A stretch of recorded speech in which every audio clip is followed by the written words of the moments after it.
This video was recorded on the Sapphire Pulse RX Vega 56. A Plague Tale: Innocence is set in 14th century France against the backdrop of the 100-Year War and the Black Death pandemic that swept through Europe between 1347 and 1351, wiping out well over a third of the population. You play as Amicia de Rune, a young French noble girl that during a raid by the Inquisition on her family's estate is thrust into the role of protector for her 5-year-old estranged little brother Hugo, who's been living under quarantine since his birth due to a mysterious illness. During your escape, your mother instructs you to find Laurentius, a doctor that has been assisting her look for a cure for Hugo. Shortly after this, a chase ensues and the siblings are forced to dive into a river in the hopes of evading their pursuers. Eventually, they make their way to a nearby village, but unfortunately it's been ravaged by the plague, and what villagers remain are hysterical to the point where they even accuse Amicia and Hugo of causing the outbreak by somehow summoning rats. You see, in A Plague Tale: Innocence, the plague's not only spread by the rats, it is the rats. These bloodthirsty little rodents play a major part in both the story and the gameplay. Their only real weakness is an aversion to light, which can be used to force them away from an area, allowing you and your companions to pass safely. It's this mechanic that forms the very core of many of the game's rather simplistic puzzles. While the rats are certainly one of the highlights and what was focused on the most in the pre-release marketing materials, it's actually the Inquisition guards that make up the bulk of the gameplay, with much of your time being spent trying to sneak past them and evade capture. These stealth sections for the most part are fairly straightforward. Typically you're required to hide until the guard is no longer looking towards you, or until you can throw a rock at something metallic or smash a pot as a distraction before moving on to the next piece of cover or section of tall grass, and repeating this cycle over again. Amicia also carries a slingshot that can be used to break objects in the environment or take out enemies that aren't wearing any headgear. As the story progresses, you will gain access to additional projectiles that can be crafted using alchemy, such as Ignifier, which can be used to reignite glowing embers to create light. While Amicia can drop enemies when needed, it's rarely the most efficient way to play, and that's mainly due to how resource heavy crafting these special projectiles can be.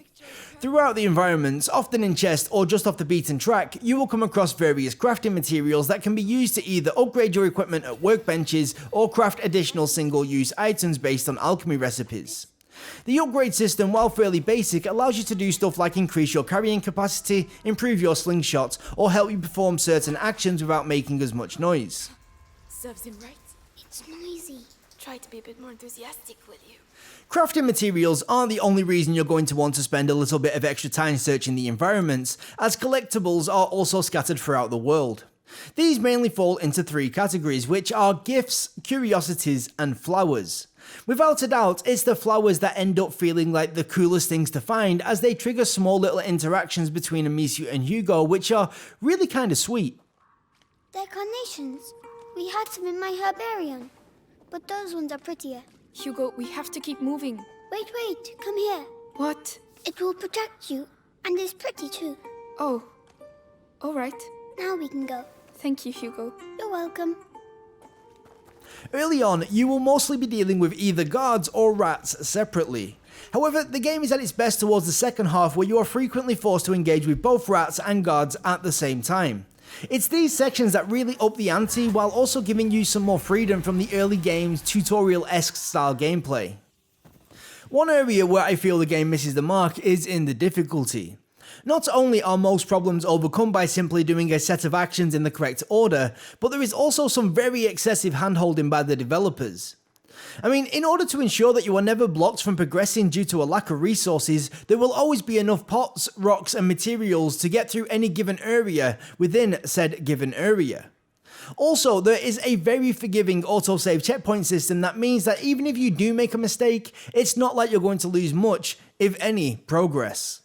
As a result, you really feel like you are being challenged, which would have been a massive issue if it wasn't for the game's great pacing and how the game manages to manifest that feeling of tension that keeps you right on the edge of your seat. That is, of course, providing that you are able to form a meaningful connection with Amicia, Hugo, and the rest of the companions. I won't deny that I was more than a little concerned that the entire game was going to end up feeling like a very long drawn out escort mission filled with very annoying children.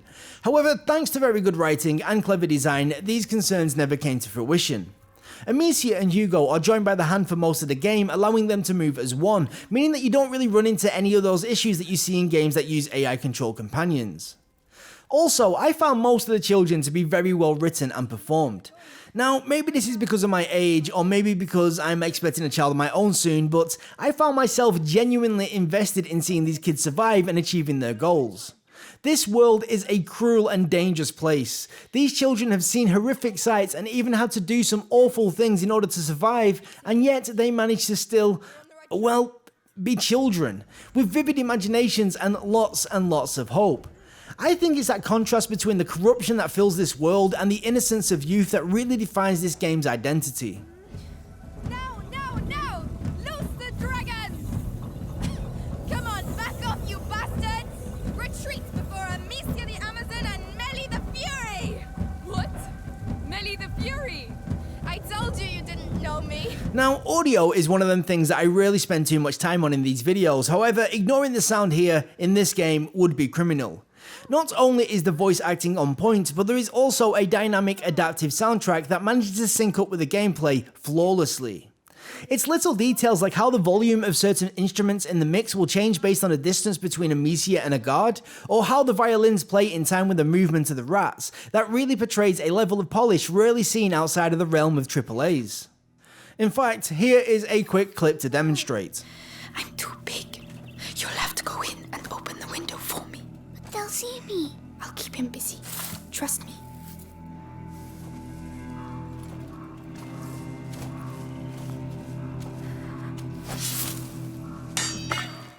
That noise.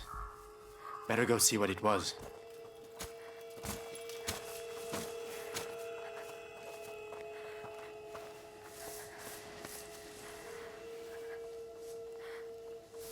Yes, now it's my turn.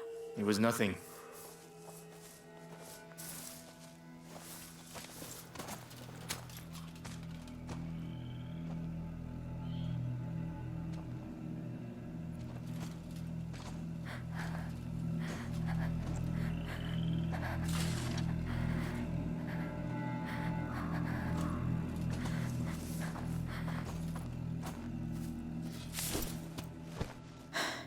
Well done.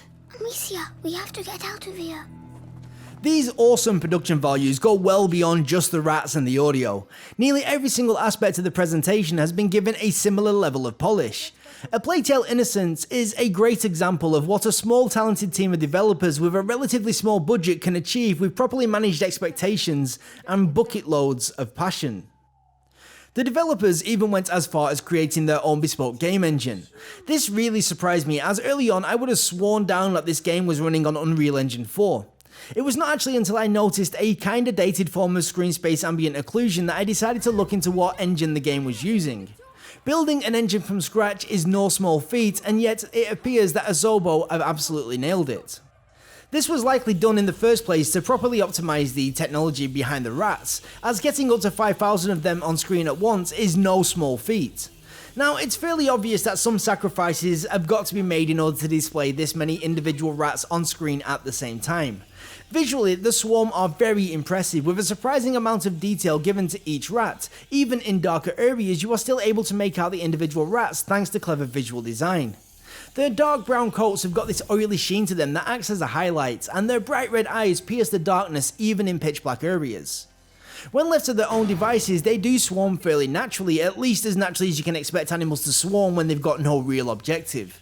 Unfortunately, however, they are not perfect, especially when they are being manipulated by a light source.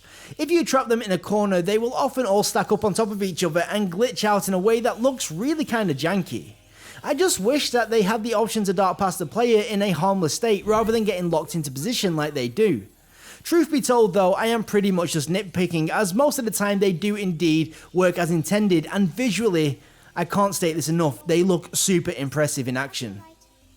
Now, before we get off, I want to quickly talk about the performance. We played through the game on the Sapphire Pulse RX Vega 56 using the Ultra Settings preset at 1080p, and I'm happy to report that we had zero issues maintaining a frame rate well above our 60 FPS target.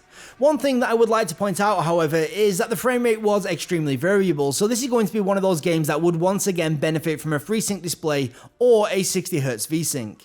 Normally, I would recommend against using VSync as I'm really not a fan of the added input delay that it causes. However, due to the slow nature and the lack of aiming required, I believe that the added fluidity of a synced image will add more to the experience than a slight reduction in the input lag in this case, especially if you are playing on a controller.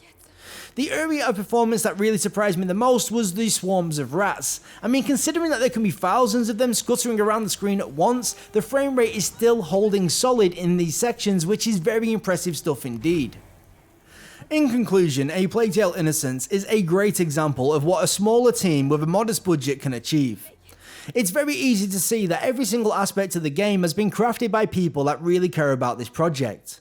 Sure, it's not flawless, but really, what game is? All I know is that I really enjoyed my time with it, and I hope that others are going to give it a chance as well. Now, I can appreciate that $45 or £40 here in the UK could be considered fairly expensive for a game that only lasts around 8 or 9 hours and has very little replayability. However, if you are looking for a solid narrative-focused game that you can hammer out over a weekend, then I don't think you can go wrong with A Plague Tale's Innocence. Finally, I would just like to say thank you so much for stopping by and watching till the very end. If you are new around here, I would appreciate it if you would consider slapping that subscribe button and dinging that bell so you get notified of our future uploads. Also, if you are active over on Instagram, maybe you would be interested in following our account over there as well. You will find it at SapphireTech_official. Now, if you've enjoyed this video or found it helpful, you can let us know by leaving us a like or alternatively a dislike. Either way, your feedback is welcomed. If you've got any questions, suggestions or feedback, please do leave them in the comment section below this video and we'll get back to you as soon as we can. Once again, thank you so much for watching. I have been Pixel, and until next time, I will catch you later. Bye bye.